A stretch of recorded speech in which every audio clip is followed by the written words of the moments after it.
Veto power मिलते ही मोदी का शपथ ग्रहण हुआ संपन्न। अमेरिका पहुंचते ही मोदी ने वीटो के बिल पर किया साइन।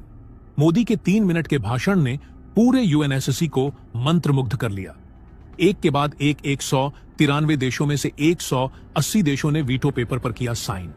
अपनी हार मानते हुए चीन ने भी भारत के वीटो पर लगा दी अपनी मोहर। यूएनएससी के अंदर अपनी बेइज्जती को चीन नहीं कर सका सहन और छोड़ भागा यूएनएससी को। इतिहास में पहली बार भारत के वीटो के रास्ते में कोई नहीं बचा अब रोड़ा। दोस्तों, भारत के दशकों पुराने इतिहास के सुनहरे पन्नों में भारत का नाम अब जुड़ चुका है। अब भारत को ऐसी पावर मिल चुकी है जिसका इंतजार भारत कई सालों से कर रहा है। कई नेता आए गए, लेकिन जो मोदी ने कर दिखाया है उसको करना और लोगों के लिए नामुमकिन बना हुआ था। भारत ने आज वह इतिहास रच दिया है जिसको देखकर पूरी दुनिया हक्की बक्की हो चुकी है। भारत एक बार फिर से पूरी दुनिया को कंट्रोल करने वाली महाशक्ति के रूप में उभर कर दुनिया के सामने आ चुका है। इस समय भारत ने वह गोल्डन अपॉर्चुनिटी प्राप्त कर ली है जिसका इंतजार भारत कई दशकों से कर रहा था।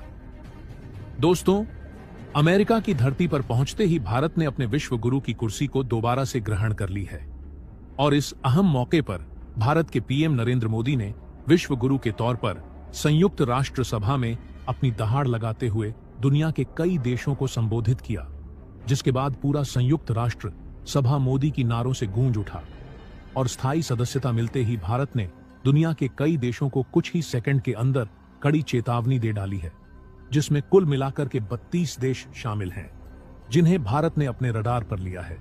लेकिन दोस्तों, भारत को यह जो स्थायी सदस्यता मिली है यह आसानी से नहीं मिली है। इसके लिए भारत को बड़े पापड़ बेलने पड़े हैं, तब जाकर भारत के हाथ इतनी बड़ी कामयाबी लगी है।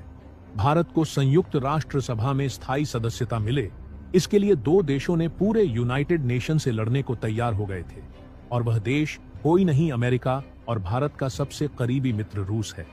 दोस्तों, सबसे हैरानी वाली बात तो यह है कि अमेरिका और रूस का भारत के प्रति इस तरह समर्थन करना चीन को हिलाकर रख दिया है। इस समय चीन को बड़ी मिर्ची लग चुकी है। यूनाइटेड नेशन के अंदर अपनी बेइज्जती को सहन नहीं कर पा रहा है, जिसके चलते चीन ने अपना बोरिया बिस्तरा बटोर कर अब यूनाइटेड नेशन को हमेशा के लिए छोड़कर जाने को तैयार हो गया है। तो वहीं पाकिस्तान के डेलीगेट्स को भारत ने इस कदर लताड़ा है कि जिसके बारे में आप सुनेंगे तो खुशी से झूम उठेंगे। और अब इस वीडियो के अंदर आपको भारत के ऐसी ताकत के बारे में पता चलने वाला है कि किस तरह से अस्थायी सदस्यता पाने के साथ ही दुनिया भर में भारत ने अपने परचम को लहराया है। भारत अमेरिका की सरजमीन पर कदम रखने के साथ ही यूनाइटेड नेशन